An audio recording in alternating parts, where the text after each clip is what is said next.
Doja Cat's tour Mavi, a world tour filled with vibrant looks. Many outfits brought a distinctive perspective, making the wardrobe as memorable as the performance itself. The theme for her fifth studio album V heavily leans into 80s retro pop, and of course throughout her fashion there are pieces such as the high-cut one-pieces, zebra prints, and mullet-style haircuts seen on icons such as Joan Jett, David Bowie, and Grace Jones. The amazing team which helped to create these stunning looks include creative director and stylist Brett Allen Nelson, the hair done by the amazing Jay Stay Ready, makeup by Ivan Nunes, and of course the nails are done by Sakaya Livingston.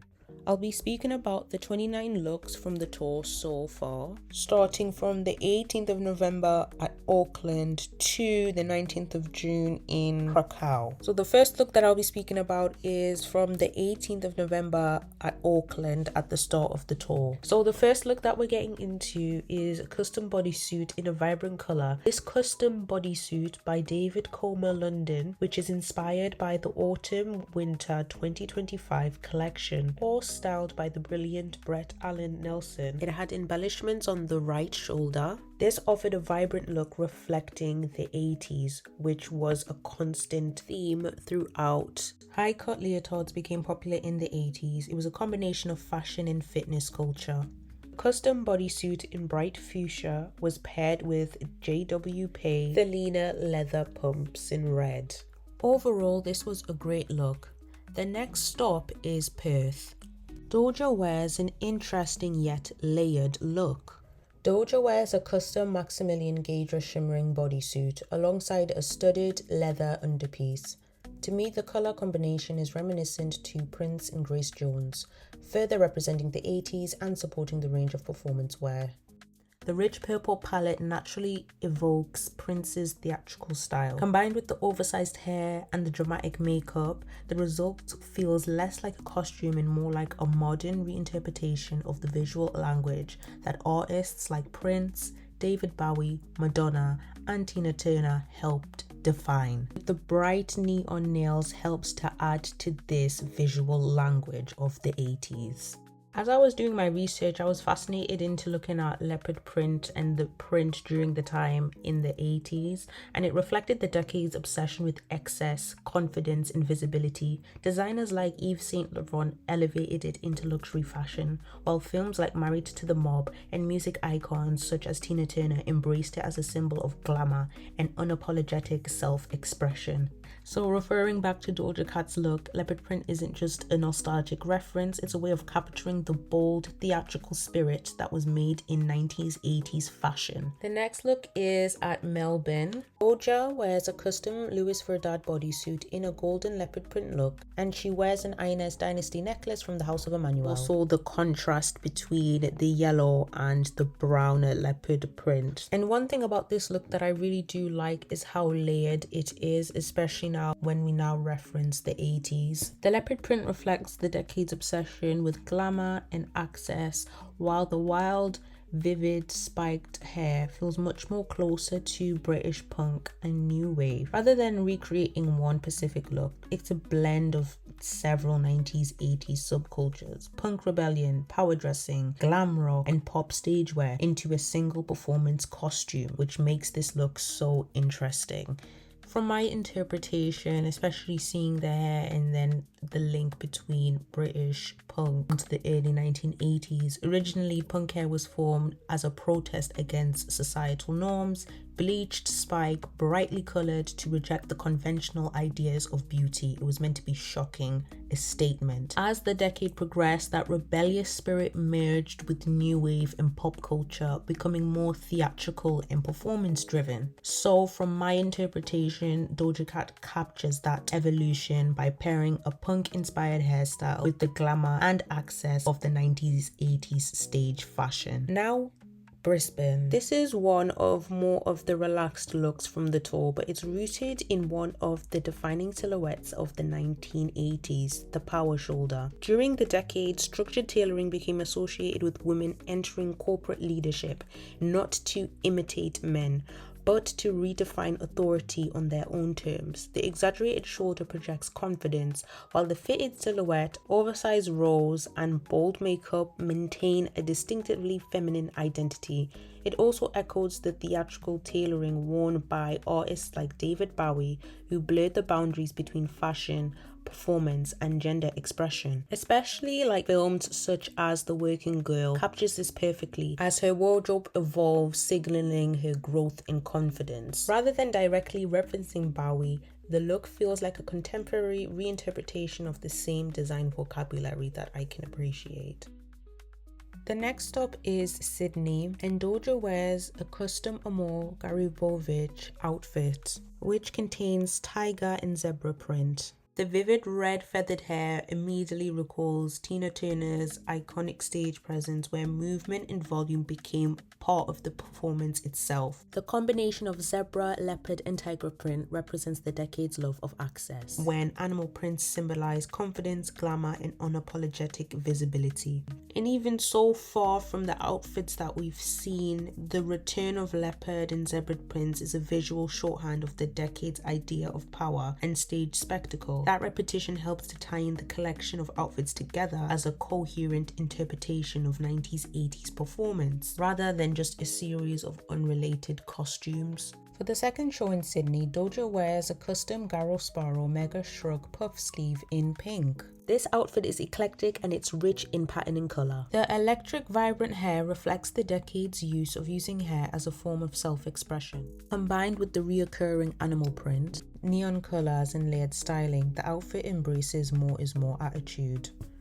Especially looking at the colors within that outfit, it shows the popularity of neon at the time during the 80s. It wasn't simply about aesthetics, it reflected changing lifestyles. The 1980s saw a growing emphasis on health and fitness. The workout programs became part of popular culture, and figures like Jane Fonda and Richard Simmons turned exercise into entertainment. Their colorful clothing made fitness aspirational and highly visible. But also throughout this era, neon also reflected the nightlife of the decade and technology as well. Through ultraviolet lighting, illuminated signs, even during this era, they were fascinated by technology, especially through personal computers, synthesizers, and arcade games. Overall, this was a great look. The next stop is Melina. Doja wore a deconstructed tuxedo bodysuit with black and white polka dots, since it gives a tuxedo style with exaggerated lapels and shoulders, with an exposed red bra and pant set. This was paired with matching fishnet tights, sheer polka dot gloves, and a cute small pillbox hat. And for some of the accessories, she wears House of Emmanuel gold pearl charmed safety pin brooches. The black and white polka dots introduce a playful retro quality. Polka dots aren't uniquely 80s, they have much more longer fashion history, but they had a noticeable presence during the decade, especially when rendered in high contrast black and white and exaggerated proportions. For me, I saw a Madonna connection and the use of lingerie as outwear styling. The red bra is deliberately exposed rather than hidden underneath the outfit, and of course Madonna repeatedly played with this idea during the 80s with the use of lace, underwear, and bras. This became visible components of an outfit rather than a private garment. Next stop, Singapore.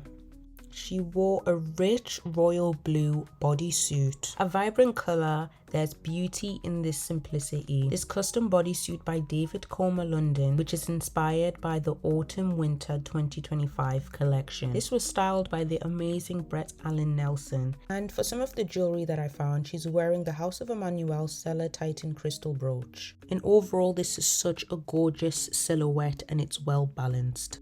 Next up, Seoul. Doja Cat wore a black bodysuit with bold shoulders. She wore a black woven hat which looked great against the hue of the pastel mint green hair, and the ripped fishnet tights with the patent leather pumps. And I like the use of the chunky jewelry, especially the necklace, that's beautiful. And I really do like the nails matching the eyeshadow, that was a very nice touch. Another point that I want to focus on is the use of the chunky crystal jewelry. This embraced the 90s, 80s belief that accessories should command as much attention as the clothing itself. Rather than acting as finishing touches, jewelry became a focal point, reflecting the decade's love of glamour, excess, and the more is more aesthetic. So Doja modernizes this by showing that a few silver accessories can deliver the same impact.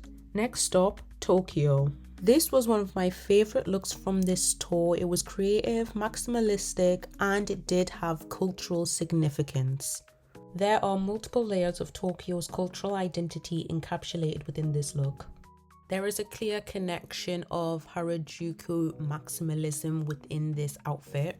It refers to the bold, rule-breaking fashion, pattern mixture, vibrant colors, and exaggerated layers. One aspect of this look which really drew me in is the exaggerated facial makeup. It recalls the theatrical qualities of gyaru in Japanese fashion, especially gyaru makeup where color and dramatic eyeliner communicates drama and emotion. So these elements are now being transformed into a contemporary editorial look. And of course, especially in this video, she wears like this crop jacket with these exaggerated shoulders like we referenced earlier about power dressing, especially amongst women at the time. And lastly, about the makeup, I do see similarities to Nina Hagen. She did attach one of her songs to her Instagram post for this look as well. I really do appreciate the attention to detail, especially the contact lens that she's wearing. It looked very similar to one of the characters from the Chainsaw Man movie. Also provides that cultural significance, especially within anime. Also with her hair, it seemed to draw inspiration from the 90s and 2000s hairstyles, especially the ones seen in black salon magazines. It shows rich history and the versatility of black hair. Next stop, Bangkok. Doja wears a custom Maximilian Gaydra look. The sheer lace catsuit shows the lingerie-inspired fashion popularized by artists like Madonna and Debbie Harry. The oversized sparkly bow that she's wearing nods to the 90s-80s fascination with exaggerated proportions and theatrical dressing. Also in the video on her left hand, you can see there's like a red glove as well, which matches well with the heels and breaks the silhouette. While the leopard pattern introduces an edge associated with confidence and rock and roll glamour. Also, the black star on her makeup recalls like the theatrical stage personas of rock bands such as Kiss. Therefore, her look echoes glam rock, cabaret, and editorial fashion while complementing the graphic star motif. The next stop is Kaohsiung, and Doja wore a very vibrant fuchsia pink and velvet purple ensemble, and of course at the side there was this large ruffle bow which adds to the more is more aesthetic, and it really does help to break up the silhouette. And also there are some elements in the hair which are corresponding with the outfit, and also this fishnet look as well. And this did remind me of the era in the 80s where it was very much fitness and this use of lycra. Lycra evolved beyond functional sportswear into a symbol of confidence and empowerment, and this made lycra fashionable beyond the gym. The next stop is Sao Paulo, Brazil. Doja wore a layered look mixed with many subcultures. This outfit embodies the layered maximalism of the 1980s, combined with faux fur, lingerie-inspired tailoring, lace hosiery, statement belts, opera gloves, animal print, and fitness-inspired accessories. Rather than focusing on one subculture, this outfit merges glam rock, punk, and pop iconography into a theatrical performance costume, reflecting the decade's belief that fashion should be expressive, excessive, and unapologetically told through thoughtful layering. With this look, the makeup is a little bit more softer. There is a dramatic eyeliner in sculpted brows, and also a dark lip helps to bring the look together. I do see embers of inspiration from people such as Sheila E. Especially within this photo, you do see the use of lace and layering, especially the use of jewelry and embellishments throughout the outfit, and we've seen this throughout the different outfits so far. We did mention the use of Sheila E. in the fitting with Brett Allen Nelson from the School of Style on YouTube when they were speaking about the jealous type fitting video. I do recommend to watch that video. It does give you a greater insight about their thought process. Next stop, Santiago, Chile. And again, this is one of my favorite looks. I really do enjoy the layering and how vibrant and colorful the outfit is, especially the use of different textures really do bring the outfit together. And I really do appreciate the large bow tied at the back as well at the beginning there. Really do like the hairstyle, and also the makeup is quite minimal. We do have like a nice shimmer on the lid as well, which is nice. The lace hosiery adds another layer of texture, and lace was frequently used in the 1980s fashion to mix femininity with being rebellious. So the visible bra echoes the underwear as outwear trend that became popular during the decade. There was one creative aspect by Brett Allen Nelson within the styling which I did like, was using the pair of tights as like gloves, which was very creative to see and a very interesting way to incorporate styling and patterning within a look. He done an amazing job throughout this tour, and it's so interesting how he just decided to incorporate those tights as gloves. Next stop is Lima, Peru.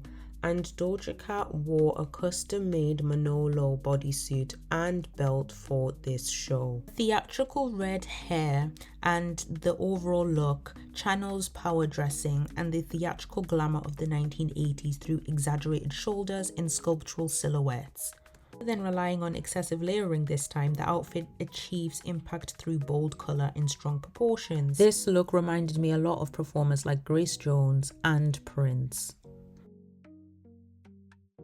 Now the next stop is Bogota in Colombia. Doja wears an eclectic look mixed with different types of fabrics and colors, creating a very interesting visual experience. This is a very pretty look, and I really do like the use of the yellow faux fur that she's holding as well. It works well with the overall outfit. There's a good use of contrast within this look. Again, we've got this like East Asian floral motif against the leopard print, and the red corset creates a focal point at the waist, and there's repeating metallic textures and animal print details guides the eye across the outfit. Each garment references a different aesthetic, and they are unified by an exuberant spirit of 90s 80s stage fashion. And this look feels nostalgic without becoming a costume, and this allows Doja to reference the decade while maintaining her own distinctive artistic identity.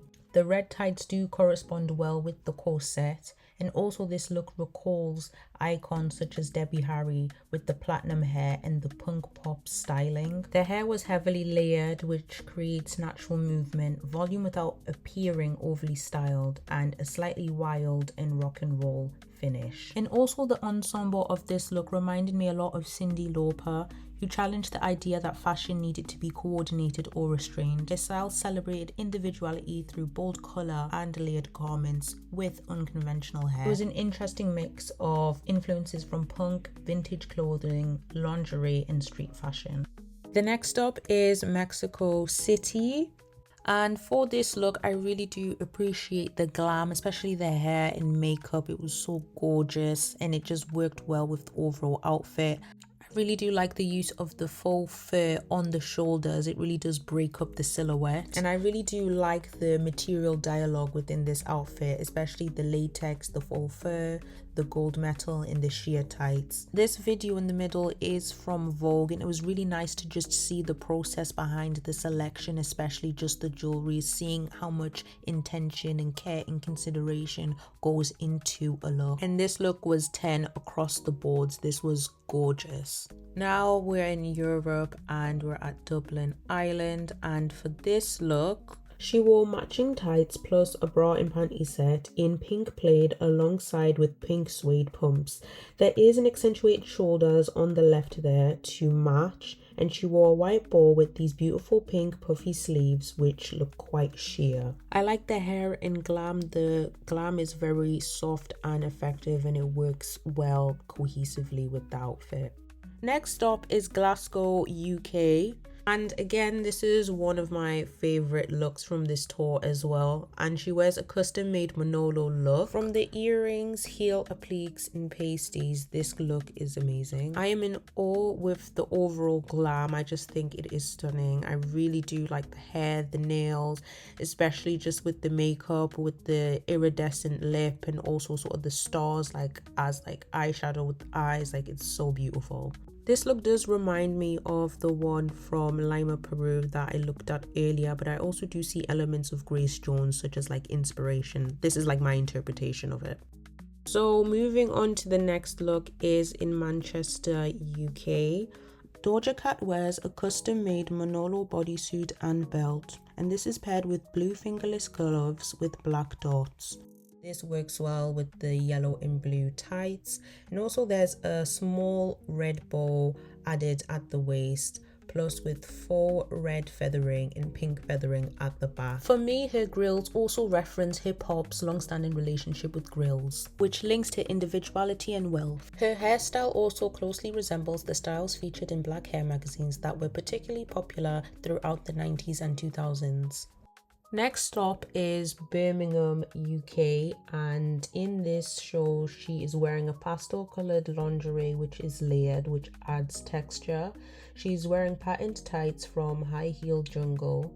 Her look is accessorized with mesh sleeve shoulders with this pink leopard print alongside with jewels to decorate the look. This is not one of my favorites from the tour, but it still follows the theme of this idea of layering, and especially within the 80s, this idea of more is more aesthetic. And also at the back there are ribbons there. I think they could have been placed there for fluidity and just an extra add of texture. And also with the gloves as well, there are some embellishments on it, and it's sort of this fishnet texture.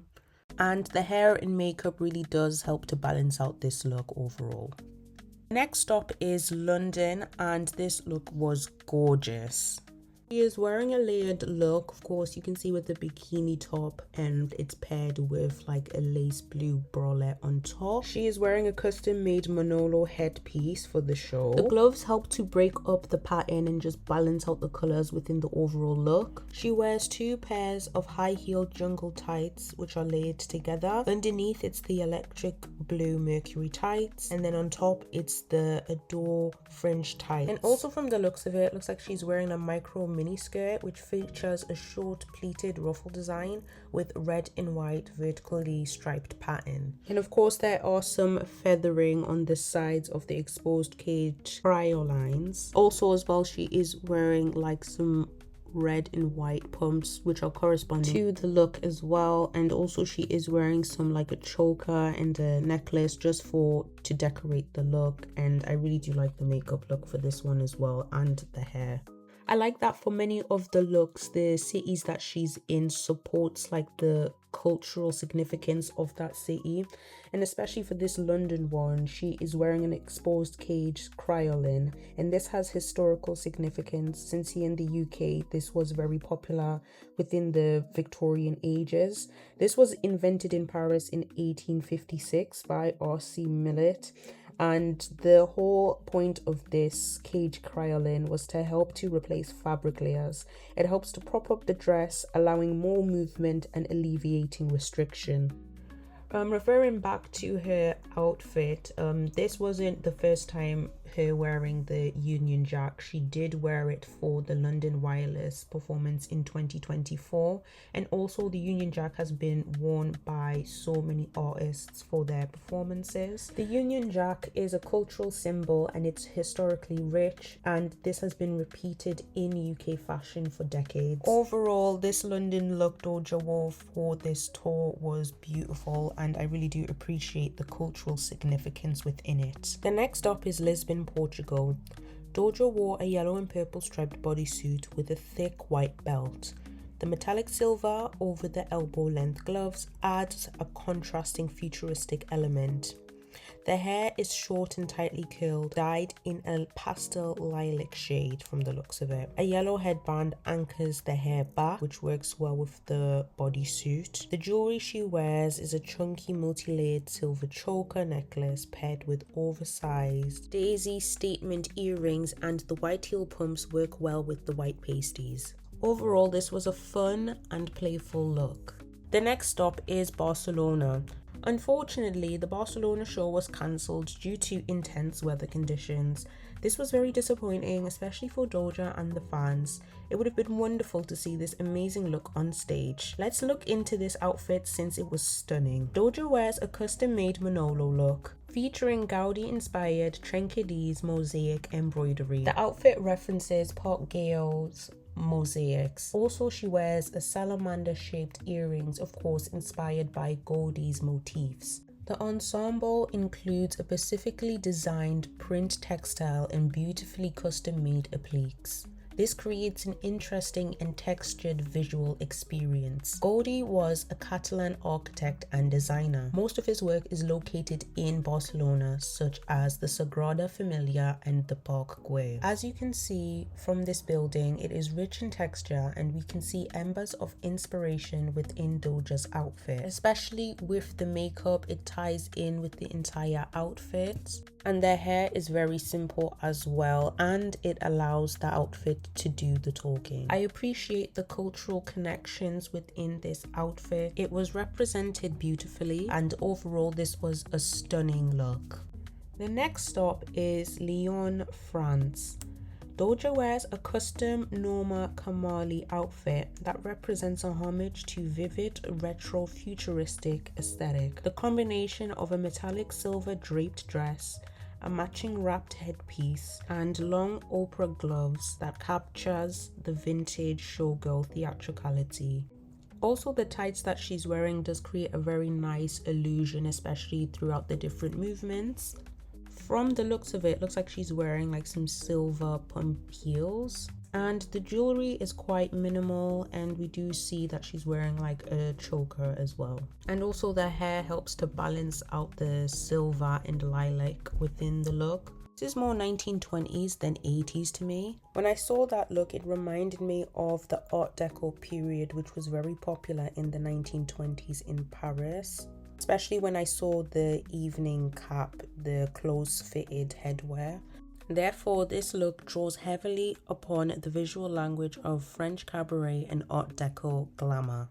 Also, Doja's look reminded me of the icon Josephine Baker, where this visual language was popularized during her performances in Paris throughout the 1920s. She helped to establish the image of the sophisticated showgirl. So while Doja Cat's outfit is contemporary in construction and more modernized, its styling still pays homage to this tradition by combining Art Deco elegance with modern stage fashion. And I really do like the makeup look for this as well, especially the eyeshadow. She looks gorgeous in this look. The next stop is Paris, France, and for this look, Doja wears a custom-made Manolo bodysuit designed in this stretched lace with a pink zebra print. And the print for this outfit helps to provide a very interesting and textural look throughout, while the corset-inspired bodice and pink leopard print creates glamour. The sharp bob hairstyle and the doll-like makeup contrast with the intentionally smeared lipstick. I'm not too sure about the inspiration for this or the intention behind it, but it would be good to know why this was the case with the look. This produces an uncanny effect that challenges traditional beauty standards within makeup. Of course, she has a black sparkly headpiece, which goes well with the overall look of the hair. The gloves, which have a soft ruched finish, modernizes the look, and the nails contribute to the theatrical styling, and the tall hip detail creates an impression of a tutu, and the sheer black tights provides visual contrast, and the Thelina pumps in light pink add to the doll-like aesthetic, and then the pink earrings introduce movement around the face. This one wasn't one of my favorite looks from this tour. I would have liked to just gain more of an understanding around like the smudge makeup effect and the inspiration behind that. The next stop is Amsterdam. and Doja Cat wears a three-piece Charlie's set from Honey Birdette. She wears a sleek red short bob with a fringe which creates a structured look. The pink circular earrings allow to introduce movement to the face. The makeup is vibrant due to the gorgeous purple eyeshadow and red lip. She is adorned in red kisses on her upper body and back. She wears a small red bra and it's paired with gold pasties. Some red feathering on the hip as well, which provides the extra sense of movement. She wears long gloves which are fingerless at the end, and it has this red pattern on the gloves, and also on the nails there is the same type of red pattern which acts as a continuation. And this look is paired with a large red belt and purple tights. The red bondage suspenders and thong works well against the purple tights. And with this look, she wears some red heel pumps. Overall, this was a fun and playful look, definitely one for the books. The next stop is Hamburg. Doja wears a look where plaid and color blocking is the focus. Doja wears a form-fitting yellow plaid jumpsuit paired with a thick yellow belt. And since the jumpsuit is quite sheer, we do see the use of the metallic pasties. Also, she wears fingerless evening gloves which allows to see the elongated and sleek nails. She wears a Merry Crystal choker from Vicky Sarge, and she has beautiful voluptuous blonde curly hair and also some mustard looking earrings, and this works well with the makeup. And also for the shoes, it looks like she's wearing these green heeled pumps. With the makeup, I do see inspirations from Nina Hagen. Nina Hagen was very popular and influential in the 1980s punk, new wave and post-punk scenes. Therefore, for me, in my interpretation, I do see inspirations of Nina Hagen within this outfit. But also in this look, this links to the 80s by the use of the oversized wide buckle belts. They were used to cinch in the waist to create an hourglass look. Also, monochromatic pop was key. The color blocking on a patterned outfit mimics the styling which was used heavily in 80s music videos. The next stop is Berlin, and Doja wears a Dalmatian print pillbox hat. The short curly hair frames the face. The rest of the makeup is neutral, yet the eyeshadow is smoky with a hint of platinum shimmer in the inner corners. The gold accessories she wears, such as the gold brooch and earrings, adds depth to the outfit.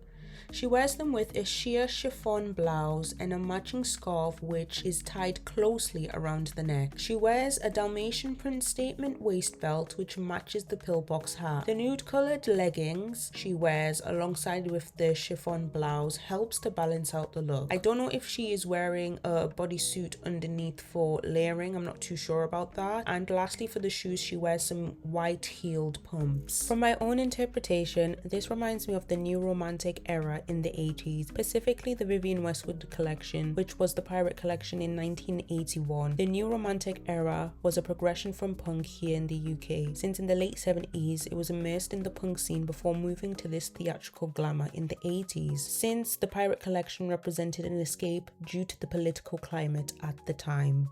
From my interpretation, the link between the new romantic era and performance fashion shows that this is being conveyed in more of a modern perspective. It further amplifies the consideration within the consistency of cohesive styling whilst maintaining Doja's energy. The use of the Dalmatian print allows the outfit to reference the visual excess and rebellious spirit of the 90s-80s. This look was executed well.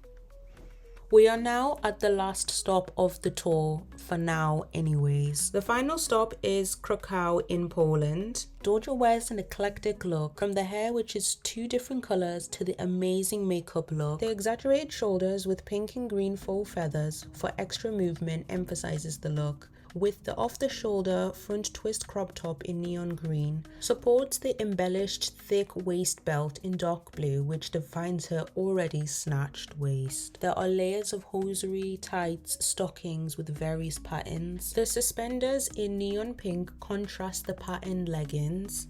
She wears a sheer pink and gold fingerless gloves for a contrasting look, paired with a red bow on the back. And lastly, to top it off, she wears zebra printed heeled pumps. And most of the jewelry that she's wearing is from Vicky Sarge.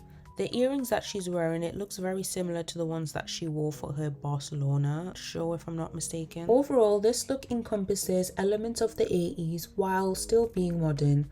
The fixture of patterns and colors creates a vibrant look, emphasizing the more is more aesthetic at the time. The makeup for this look was incredible. The pink eyeshadow with the white eyebrows creates an interesting visual experience. Wow, 29 looks. We looked at 29 looks so far for this tour. It was amazing to look through each look, from exploring the patterns to understanding the cultural significance of an outfit. She'll be back on tour on the 1st of October in Detroit, Michigan. I just want to show my appreciation for the team. The collaboration of these outfits is amazing. Brett Allen Nelson is a genius. The layering and the different use of materials is fascinating to see. The makeup by Ivan Nunes was gorgeous. The looks were brilliant. Jay Stay Ready did an amazing job on the hair, especially by capturing the 80s within a style. Also, Sakaya did a beautiful job on the nails, helping to enhance the essence of the outfits. Overall, this was enjoyable to do, exploring the different types of looks and making connections between fashion and culture. Understanding visual language is key in making this apparent through referencing. Here is the reference list for all of the looks. If needed, I can add extra references in the description box for any ones that I've missed. Thank you for reaching the end of the video, and thank you to everyone on the team who made the tour possible, and also the team which helped to create these amazing looks. So thank you guys for watching. Make sure you like, comment, share and subscribe, and I'll see you guys in the next video.